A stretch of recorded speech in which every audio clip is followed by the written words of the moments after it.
up, everybody? Welcome to another episode of the Trust Your Board podcast. My name is Stephen Wright, joined by Mr. William Monroe. Will, how you doing? Doing good over here. It is Wednesday, leading up here into week 11. Getting excited for a pretty big matchup we have tomorrow on Thursday night, Seahawks and Cardinals. Yeah, divisional matchup. Should be good regardless of whether it was divisional or not. Definitely going to be interesting. I know you have some concerns over Mr. Carson. I know we got a Carson question in here as well, so that seems to be a hot topic this week. Yeah, it doesn't look like he's going to play. Luckily, at the Dynasty Leagues, I do have Hyde and some other options. But, yeah, I mean, I think it's nice that finally we have a week where if you were potentially relying on Chris Carson, you're going to know ahead of really any other decision you're going to need to make. Yeah, that's the one of the nice things about Thursday games is you get the question marks out of the way sooner. But it does feel like those Thursday night games always have fewer question marks than the other ones. Maybe that's just how you feel based on fantasy because the other ones, bother you for longer. But it feels like those Thursday games don't have problem-solving answers. Yeah, and luckily this week we have a lot of players that are going to be utilized in this game, being that we have Seattle, we have Arizona. But yeah, I mean, always nice to get a couple players out of the way. So I think we've talked about it in the past. You kind of understand where you're going and kind of what direction your team looks to be for the coming Sunday. Yeah, so I guess that's a good kind of reminder. We often in this episode talk about upside and floor, and you use a Thursday matchup like this to determine whether you need upside or you need a good floor for your matchups on Sunday. So you have the upside people like your Deshaun Jackson always comes up. You have your Brandon Cooks, Marvin Jones, people that can get you, some real boom weeks, but we also know that their floor is like 0. One of our first questions today, it's going to be Cam Newton and Jameis Winston. They're both kind of in that realm of like their floor is not very high. Cam Newton's isn't bad because of the rushing, but we've seen some bad weeks out of them, but their upside's really high. And you compare that to someone like, a Matt Ryan or like a Matt Stafford, who typically has decent upside, but their floor is really good. So yeah, you can use these Thursday matchups to figure out what you really need to do come Sunday. That you can. And before we get into it, I wanted to see if you saw some of the good news at a show that you and I are both a fan of, where Kenny coming back in December. Oh, I did not see that. Is it December? Like season 9, December 25th on Christmas. Okay, so like a month and a week, so like 5 weeks or so away. That's not bad. Yeah. So I know you and I are both fans of it. I'm not sure. I always wanted to ask, is it more of a popular show up there, being that it's set in Canada? I don't think so. No, I don't know. No. Hit the streets and done some boots on the ground research as to how many people actually like the show. I figured you probably have, but yeah, of course. That's how I spend my free time. But, of course. No, I've talked to like family about it, and it's pretty hit or miss. But to be fair, they're also not. To be fair, I would expect to be watching that. Yes, to be fair. Oh boy, yeah, very well done. So yeah, I wouldn't really expect them to be watching it. So I don't know the popularity. I would think it'd have to be popular amongst a lot of people. With that in mind, I'd also have to check my time frame because I think last year when the season came out, I actually got it earlier than the US did. That would make sense. This is, I think, the Hulu release date for the US, and I think it said it's Christmas Day. This will also be the first time I'm actually watching a season like live. I pretty much binged it like most of quarantine. So I, went through all 8 seasons, and I actually thought it was over because I know it was 5 seasons, got canceled, and then I think popularity on Hulu brought it back, from what I understand.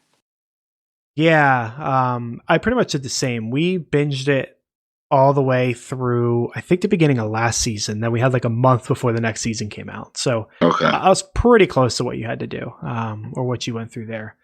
And as I look around trying to find out when my release date is, I am failing to find it. I forget how early it was.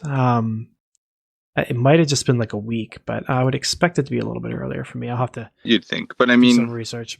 at that point, they risk like pirating too, right? Because especially with it being the same language, you'd imagine a lot of people in the U.S.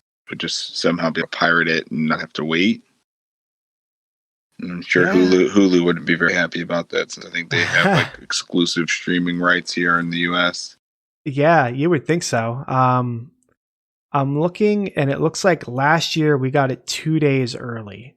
So that's not that big of a difference, and it Yeah. does keep it away from what you just said. So, yeah, maybe I'll get a couple days early. It won't be that big of a deal. But yeah, I can't wait. Yeah, it's going to be exciting. Kind of left off with a pretty big cliffhanger there. I don't know if you remember, if you've watched it somewhat recently. I don't remember. The last thing I remember was Katie's boyfriend getting beaten up. So that, I think, is kind of how it ended, but it didn't actually happen. It was like them running up the driveway. Correct. As like Yeah. she gets to his house and everyone else is following her. And then it just kind of is like a slow-mo running up the driveway kind of music in the background, and then it just kind of cold ends. So Yeah, fair. it should be interesting. I mean, I know in that show, I don't imagine to pick up right where it left off. I imagine them, to pick up a couple years, Yeah. like a couple months later, and Yep, probably. they'll talk about what happened, type of thing. Yeah, that's fair. We'll see. Yeah, I was excited to get him back though. Yeah, that's the truth, man. Ready to jump into it? Yeah, let's get it going. So, alluded to it earlier, our first quarterback matchup here, Cam Newton at Houston or Jameis Winston versus the Falcons. Yeah, this one is, I think, matchup dependent, as we talked about. If you're looking for a floor, I think it's Cam, as you mentioned, with the rushing baseline. And just we've seen and we know what Cam is. Good matchup against Houston as well. So I think we can anticipate decent ceiling as well. So in neutral or kind of positive script, if you will, for your own fantasy team, I would go Newton. If you need, if you're 20-point projected underdog, even though projections are kind of just projections, but if you're looking at your opponent's team and anticipating you're going to need to make up a lot of points, I think Winston's a solid shoot for the moon type of player. Yeah, that is where I fall in line as well. We haven't seen real high upside out of Cam since week 2, so it's been a while. He's had some solid weeks, but not real high upside.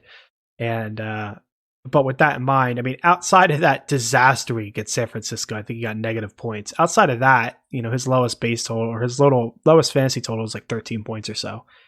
So he's got the floor, like you said. It's not a great floor for a quarterback, but it's a floor nonetheless. We know Jameis's floor is 4 interceptions and benched.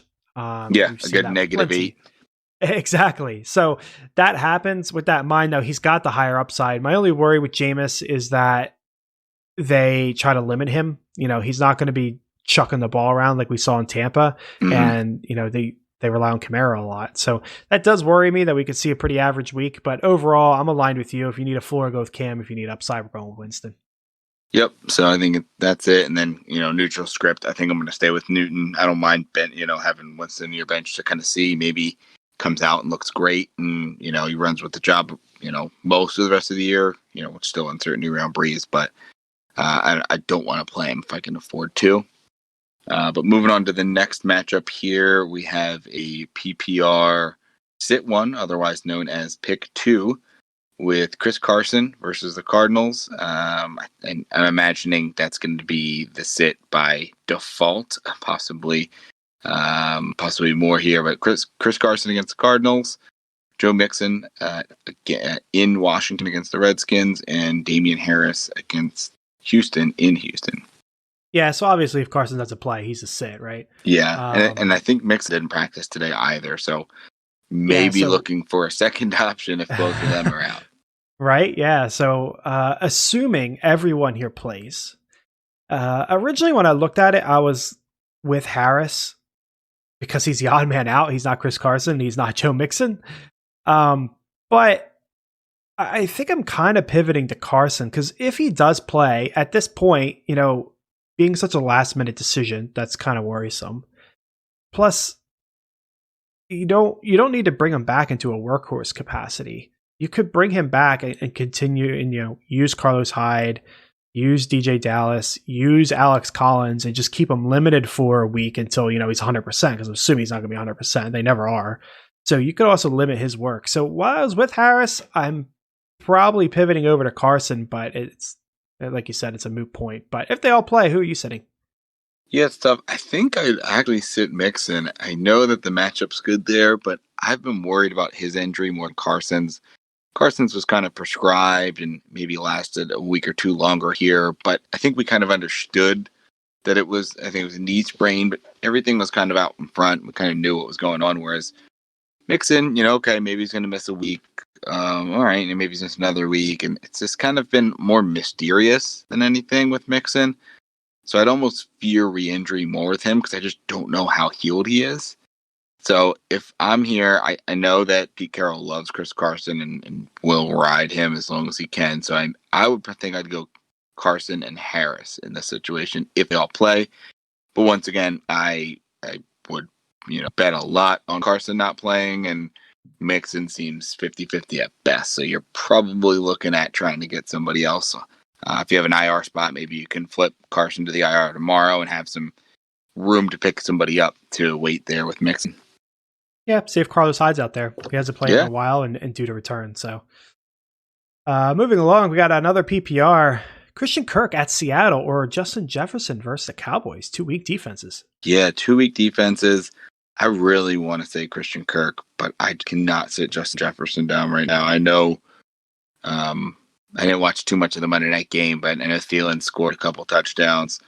I believe Jefferson still had a pretty solid game. I didn't see his exact stats, but I mean, he's just been unreal. You have to stay in the flames with him. Yeah, 8 catches, 10 targets, 135 yards. He has just been unreal.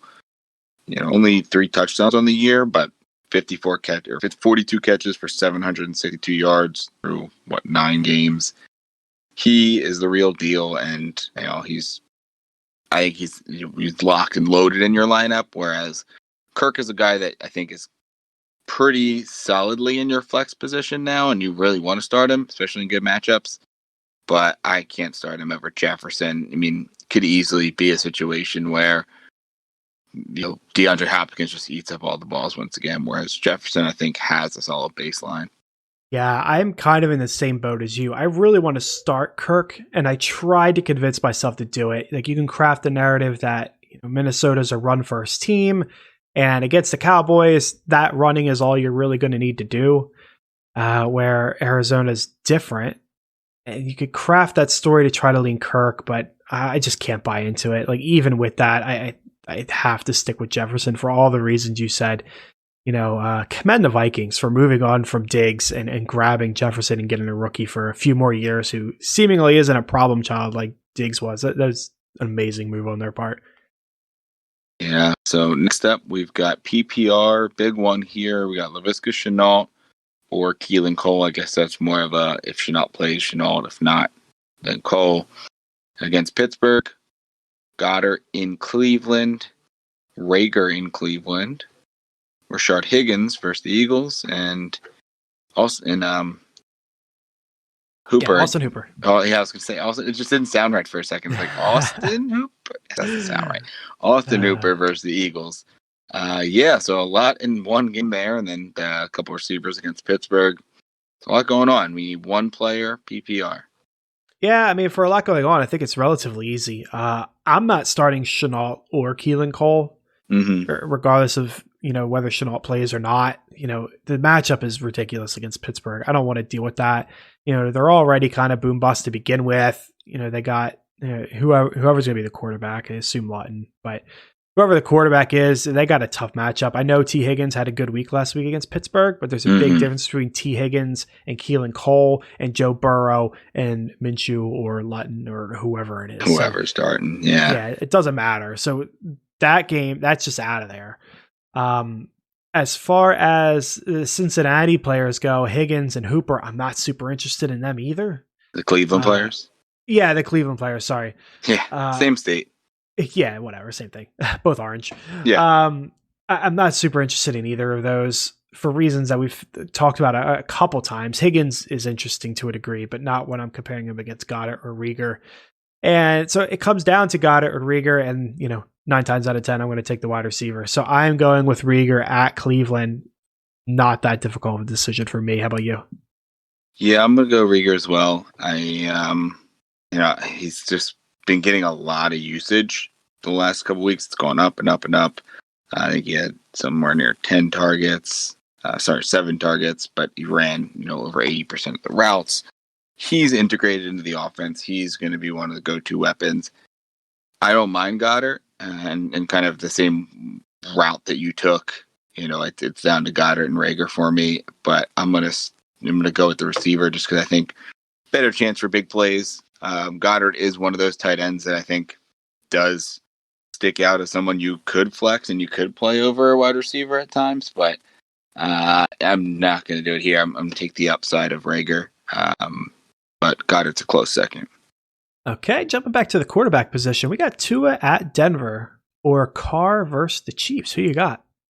Yeah, it's a tough one because I always want to feel like I want to play people against the Chiefs, but I always, doubt their defense, and their defense has been better than than most in the past. I feel like, past years, like this year, their defense has been somewhat stout and stopped opposing fantasy players. That being said, I think I still will roll with Carr. I'm going to stay in the Flames there. He's been playing pretty well. If we're looking at his game log, I think he had a down game last week. Overall, 150 yards, not too much else. But that was against Denver, who Tua is going up against and has provided to be a pretty solid offense. And he just didn't get in the end zone, so that's going to be tough. The game script's going to be there for him against the Chiefs. Solid defense, but he's got a lot of weapons around him, and you imagine they're going to be down. Whereas Tua, I don't think is going to have to do a ton. That Denver offense, we don't even know if Locke's going to be playing, so we could have a young quarterback going up against a pretty stout Miami defense. So it could be a pretty low-scoring game with 2 solid defenses, and Tua just they don't want him to do too much, so they'll just kind of try to run the ball, and I imagine there's going to be a lot more points scored in that Chiefs game, so I'll take Derek Carr. Yeah, I'm with you for all the reasons you mentioned. Last time Carr faced the Chiefs, he put up 30 points, which is pretty solid. So I won't rehash the conversations. It is kind of interesting you mentioned the Chiefs defense and how it still seems like a lot of people assume they're bad. And I don't know if that's because a couple of years ago they were horrendous before they turned it around and everyone forgets that they turned it around, or if we're just used to these high-powered offenses having bad defenses. You think of years past of like the Saints and the Packers and New England, 10 years ago when they were the top of the league. They had amazing offenses and the defenses are trash. So I don't know if we've conditioned ourselves to just assume if you have a high-powered offense, you got a bad defense, and that's where it's coming from, or a mix of everything. But it is interesting. But Carr did good against him last time. So I'll stick with Carr. Like you said, Tua could be good, but I would see him more like in an average kind of a weak situation. All right. Next up, we've got the running back matchup, standard scoring. James Robinson versus the Steelers, and DeAndre Swift at Carolina. So this one's interesting. The standard scoring does hurt Swift a little bit, but I think I'm still sticking with him. He's been looking good and has that matchup against Carolina that I like. Robinson's the opposite. He still looks good, but the matchup against the Steelers is not going to be a fun one. So I will stick with Swift. I think that game could end up being pretty high scoring. Yeah, and Swift's going the right direction too. He had 16 carries, 5 catches this week. Seemed like they really wanted to kind of unlock him and let him go. Whereas James Robinson, he's still getting carries, 22, 25, 23 the last few weeks. This is a really stout defense, and I just don't imagine that. I imagine this would be the week, if any, that he really gets shut down. Because that's going to be focus. Even if Minshew's back, they probably want to see Minshew prove it. He's got to be the focus. He's the only consistent thing on the offense. So I'm going to stick with Mr. Robinson. I'm sorry, with DeAndre Swift and sit James Robinson probably for the first time all year. If you have this matchup, I imagine you you were sitting Robinson once you picked him up and rolled with him. Yeah, that's something I'm dealing with in our work league. I got him in right now. I could swap him out and put DJ Moore on my flex or DJ Moore on my flex. That's about it. So yeah, I think I'll probably end up pulling the trigger on that. But anyway, moving along. PPR, 2 Cincinnati players: T. Higgins at Washington or Tyler Boyd at Washington. Yeah, it's a close one, especially in PPR. I think that definitely gives Boyd a little bit more of a boost. If it was, anything standard or half, probably would definitely go Higgins. Boyd, it's just, what you're getting with him. It comes down to probably another one of those floor or ceiling plays. Boyd's probably got a lot higher of a floor, whereas the ceiling is there with Higgins. As he's made a lot of plays, but he's played really, really well, really all season. I know, maybe the first couple weeks you could trust him and is a little more inconsistent, but he's really taken over, and it seems like he's flourishing into that wide receiver 1 on the team. So I'll take T. Higgins, but it's pretty close for these two. Yeah, it's pretty close. And originally I was with you and I wanted Higgins, and I thought, well, Boyd's probably the volume play. You should probably try to follow the volume, but they're really getting pretty close to that same volume at this point. As Higgins continues to emerge. So yeah, I kind of flipped and then I flip right back. I'm sticking with T. Higgins as well. Hard to sit at this point. Yeah, very hard to sit. Next up, half-point PPR, Jonathan Taylor, everyone's favorite player on Twitter right now, versus the Packers, or the new hotness, Salvon Ahmed, in Denver, so on the road. Oh, man, yeah. If you would have, one of these questions, or if you would have asked it preseason, people would have just asked you, who? Yeah. But I'll take that who, man. I'll take Ahmad. He's got the matchup against Denver. He's looked good. There's not a lot of competition for him in the backfield where, the Taylor game could be interesting, but he's going to have Hines there. He's going to have Wilkins there. And who knows what's really going to happen. Sucks for us in our Dynasty League, but yeah, I'll take Ahmad. How about you? Yeah, man, I hate this because I do kind of have somewhat of an inkling that, is Salvon Ahmed, just kind of a 1 week flash in the plan. He looked really good, but is it one of those Dearness Robinson comes out and looks good after an injury, but then, he doesn't. You did look as good the second week, better defense.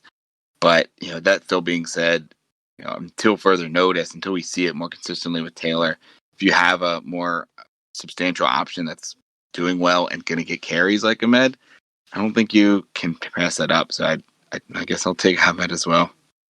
Oh, man, crazy. Yeah. Our next one, another standard scoring. We got Robert Woods at Tampa Bay or Brandon Cooks versus the Patriots.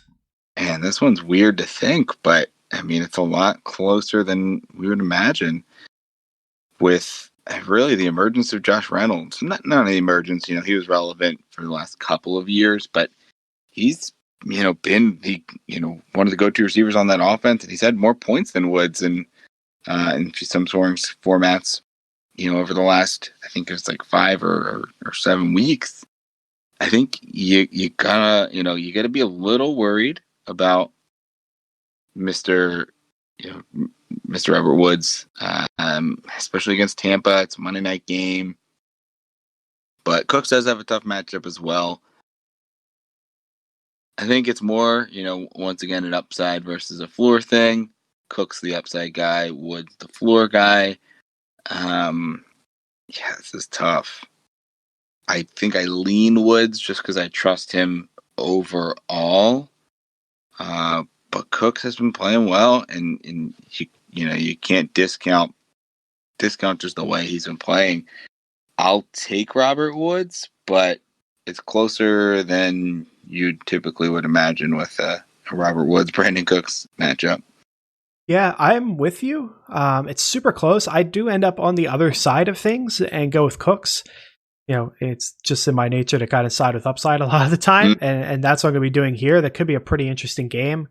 Like you said, Woods has a tough matchup, but, Robert Woods surprises you. You'll be looking and be like, he's due for an average week, or he's got a tough matchup and then he has a great week. Or you'll be looking like last week where we all looked at him, it's like, this is a juicy matchup. And then it wasn't the best week for him. So he could trick you like that sometimes, but I'll stick with Cooks. He's definitely still viewed as a boom bust player. Like you said, you don't see the floor, but he's had a pretty solid floor the past few weeks. So I'll stick on his side, but like you said, it's close, and I have no issue if you want to go with Woods. All right, in our last matchup here, Deshaun Watson versus the Patriots and Big Ben in Jacksonville. This is an interesting one. I think I'm leaning Big Ben. There are worries that game just gets out of hand and like Connor scores a few times and Ben just has an average week. But I would assume he's going to have a pretty good week. And I'm not worried about Jacksonville defense. I think Watson can have a good week too, but I'd worry about the Patriots defense a little bit more. I actually just picked them up in our work league like 2 minutes ago. I was going to say, I see you making some moves here, dropping Darius Slayton. Yeah, well, we talked about the DJ Moore, James Robinson thing. So like I switched my roster around real quick and I looked and I was like, oh, I need a defense. So I decided to look and end up going with the Patriots. I didn't really see a lot else that I liked. So, I mean, Watson could have a really good week, but I'm going to rely on Big Ben because of the matchup. Right. Yeah, I'm kind of right there with you. I mean, you can paint the narrative that Watson has the baseline, it's going to be running. You're going to have that rushing yard baseline. And, Ben, maybe they go up early, don't need to pass the ball. But he's got 3 receivers that are all playing really well. And that all just, is going to come back to Ben, right? Even if one of them doesn't have a good game, I still want to play Ben. But there's a chance that they all are having a good game and Ben is just lighting it up early and often. I am all over Big Ben. I think he is an absolute must start this week.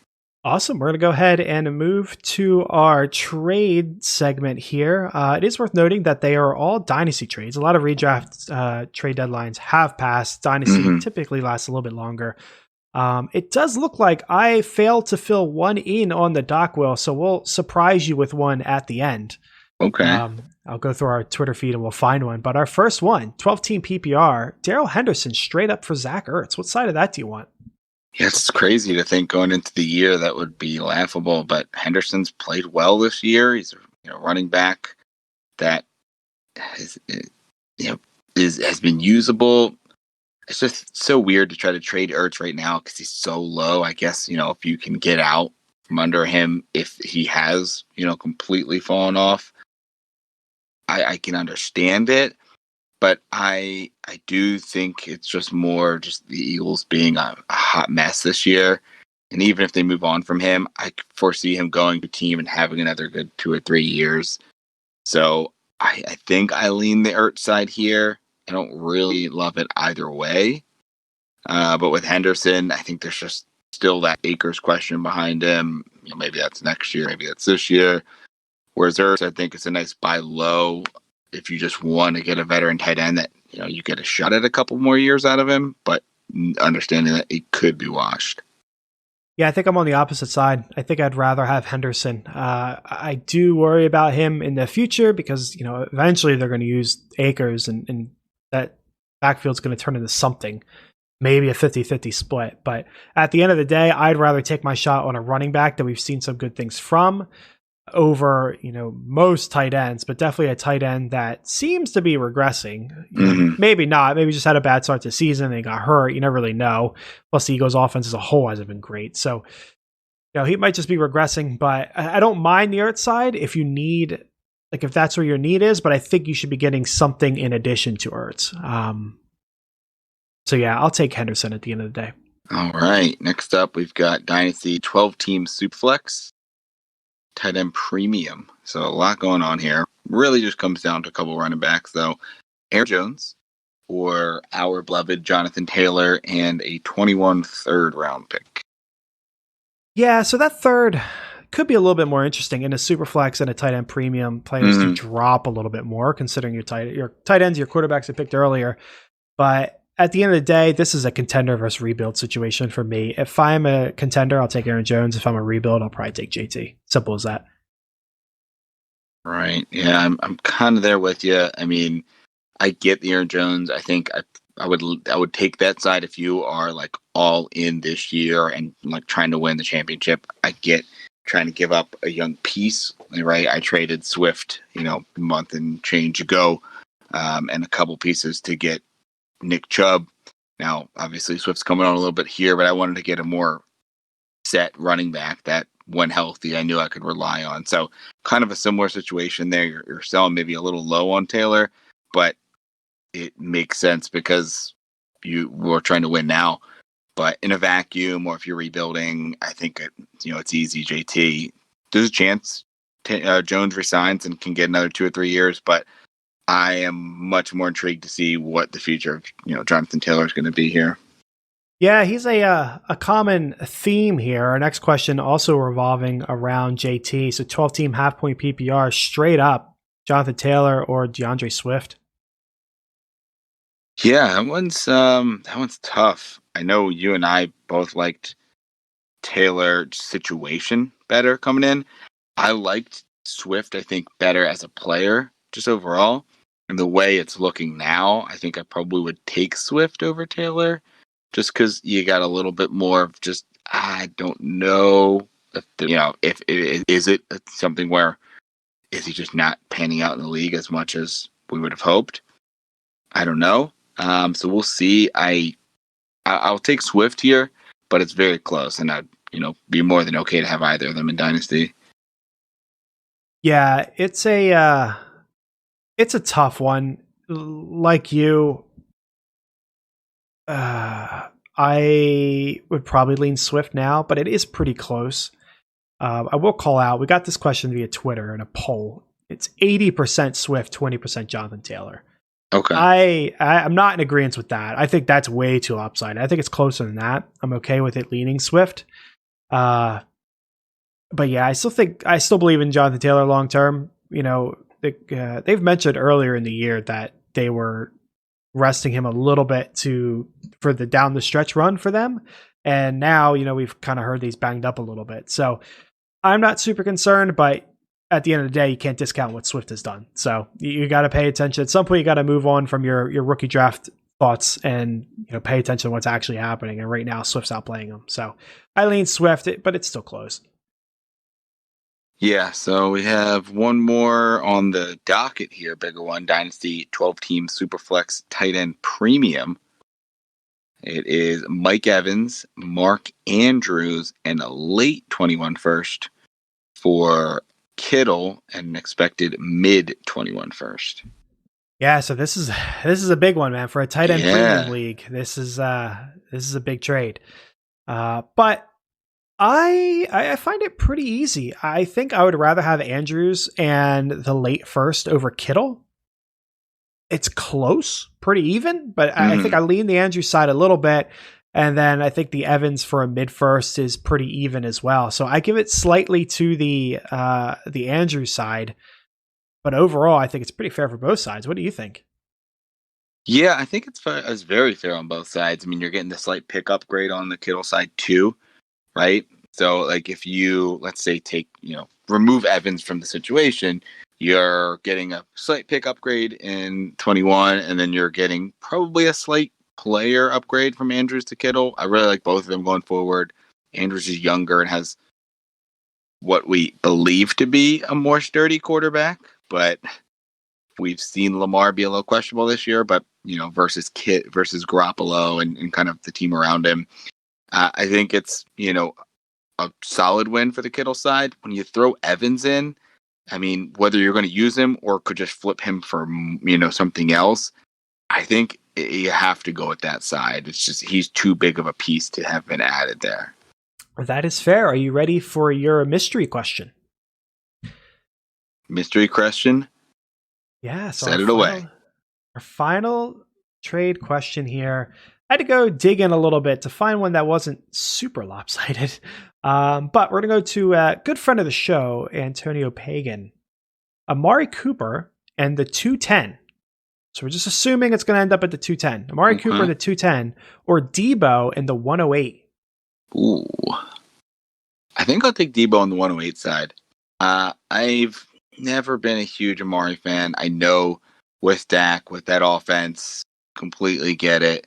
But I like Debo, and I think he, easily could, be at least a wide receiver 2, if not a wide receiver 1 going forward. He's younger, and obviously a first round pick is, worth a ton more than a second, right? You could do more with it. Obviously, you could draft a player, but it's really playing. You could package that with something to get another player.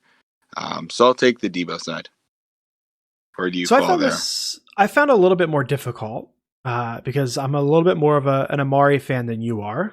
Okay. Surprise, surprise. The gambler of the group is the one that sounds wants to about roll the right. dice, right? With that in mind, I've cooled a little bit because I'm worried about Lamb, and what's going to happen long term there. So that has me worried. But at the end of the day, I come to the same conclusion that you do. I think I want Debo in the first. If the second was projected higher, like if we were talking Amari and the 202 versus Debo and the 108, Mm-hmm. then I'd probably take Amari, because then it's like, well, I just downgrade 4 picks and I get the wide receiver 1 upside that Amari has. Yeah. Like you said, like, Debo might have a year where he ends up as a wide receiver 1, but I think he seems to be pretty cemented as a wide receiver 2 kind of a guy long term, where Amari, I think we all know, has the upside to be a 1. If, the stars ever align for the guy. So you could definitely make that argument. So the 2 would have to be higher to me. So I agree with you. I'm going to go with Debo. Another question that came to us on Twitter, and the people agree. So we ended up 69% Debo and 31% on the Amari. Yeah, nice. Yeah, so thanks to Antonio for shooting that one to us nice a couple live days question ago. action. Can't argue there. Yeah, surprise, surprise. Well, I thought I had that filled out, but apparently not. Yeah. So that's going to wrap up the show. Will, you got any closing thoughts there? Yeah, a little bit of break news, not football related, but Philadelphia sports related. The Sixers just traded away Al Horford. Don't know, what you know about the Sixers situation, but they're pretty much, in cap hell right now. And they brought in a new GM who has been one of the more innovative, Houston, the Rockets GM. So they were able to trade away Al Horford, whose contract was huge, with a pick or two to get some cap relief. So pretty big trade that, could spell a lot of more dominoes to fall here at the NBA draft tonight. Yeah, I don't follow it a lot, so I don't know a lot, but yeah. I do know that trust your process hasn't really worked out the way I think a lot of people wanted it to. Fun fact for the listeners: trust the process is actually a name that we threw around when we were naming the podcast. Yeah, we went through quite a few, and it probably had some, some impact on us deciding on this name. Probably, I think. If memory serves, we were talking about it back and forth, and you were like, "I'm pretty sure someone has that copyrighted."